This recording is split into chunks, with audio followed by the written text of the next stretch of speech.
There's a five-alarm fire happening right now in the White House and within the Department of Labor. And folks, this is one of the scariest things that any American could have witnessed in the first 6 months of the Trump administration, even if it may not be the loudest. This morning, the Department of Labor released jobs numbers showing terrible numbers for the Trump administration: 73,000 new jobs in July, despite economists' expectations of about 110,000. You also had revised job numbers for the previous 2 months, May and June. In total, there were less 258,000 less jobs created by the administration than once previously reported. And while now Donald Trump did not like the job numbers, so what did he do? He fired the person responsible for releasing them, saying that they were rigged, blaming the person as a Biden appointee. Why is this so dangerous? In simple terms, now any Commerce Department or Labor Department employee will think twice about releasing numbers that may be hurtful to the White House or to the president, numbers that he may not like personally, out of fear that they may lose their job. And, well, how can an American trust any number coming out of this Trump White House moving forward if that's now the case? So let's get into it.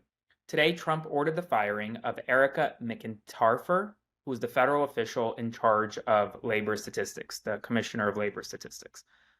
This comes hours after the job data was released, showing a stall throughout the summer. In a Truth Social post, Donald Trump accused, without any evidence, of her faking employment figures before last year's elections to help Kamala Harris and manipulate current numbers for political reasons. He announced her immediate firing, calling her a, quote, Biden political appointee, and stated that she would be replaced with someone, quote, more competent and qualified, adding that, quote, important numbers like this must be fair and accurate. They can't be manipulated for political purposes. He further said that in his opinion, today's job numbers were, quote, rigged in order to make the Republicans and him look bad, just like they had allegedly 3 great days before the 2024 election. The job numbers were good, and then afterwards, apparently there were some revised numbers that came out that weren't as good or something.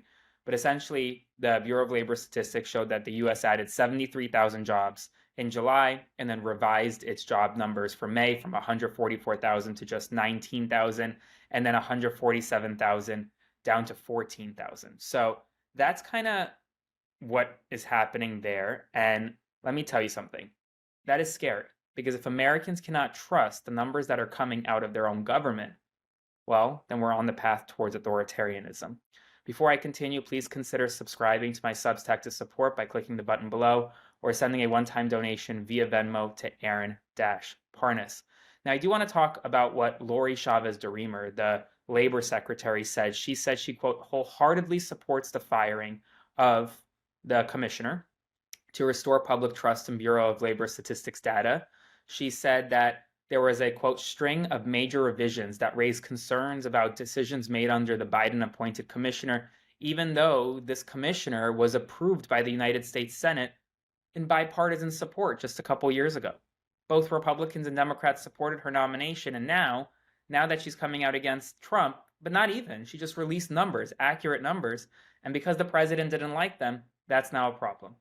In other news, Donald Trump said he ordered 2 nuclear submarines to be positioned in, quote, appropriate regions in response to, quote, highly provocative statements from former Russian President Dmitry Medvedev, who warned that the United States president to remember Moscow's Soviet-era nuclear capabilities. Essentially, now we have nuclear submarines on their way near Russia. We are now entering another Cold War of sorts with Russia.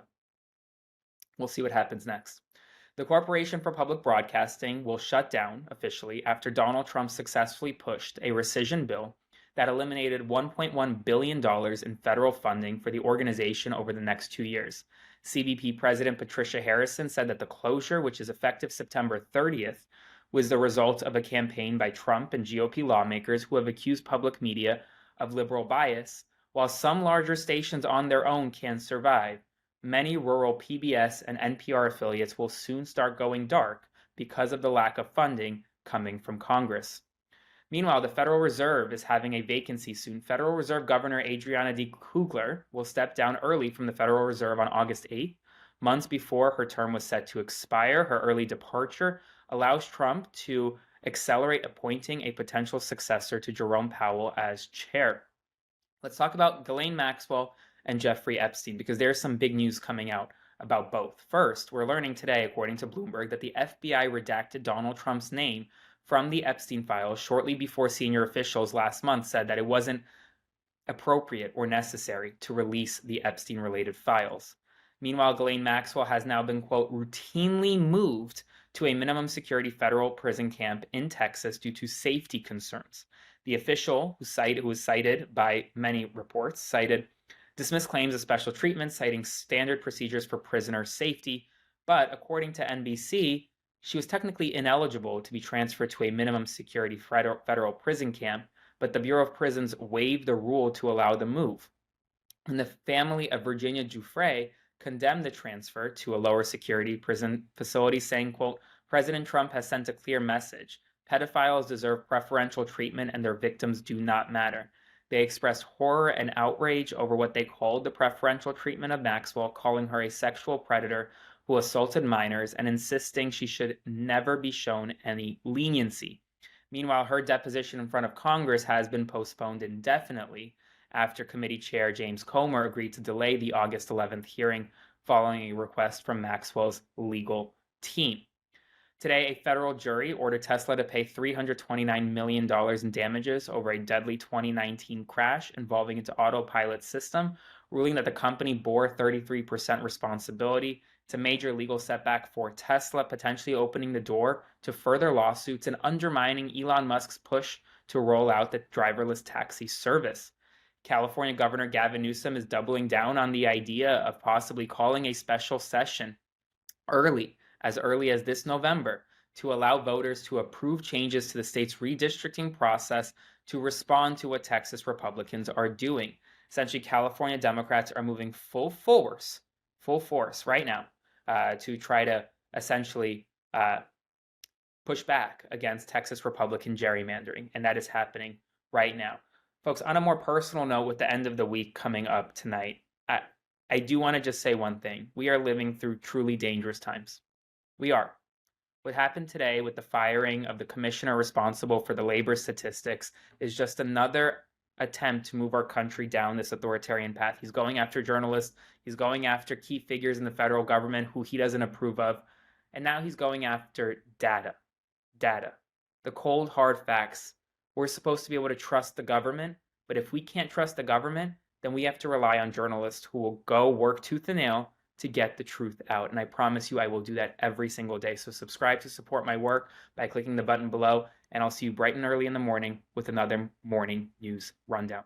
Hey folks, Aaron Parnas here. Thank you so much for watching the Parnas Perspective. Please consider subscribing to support our work as we grow this independent news media entity into something that rivals mainstream every single day.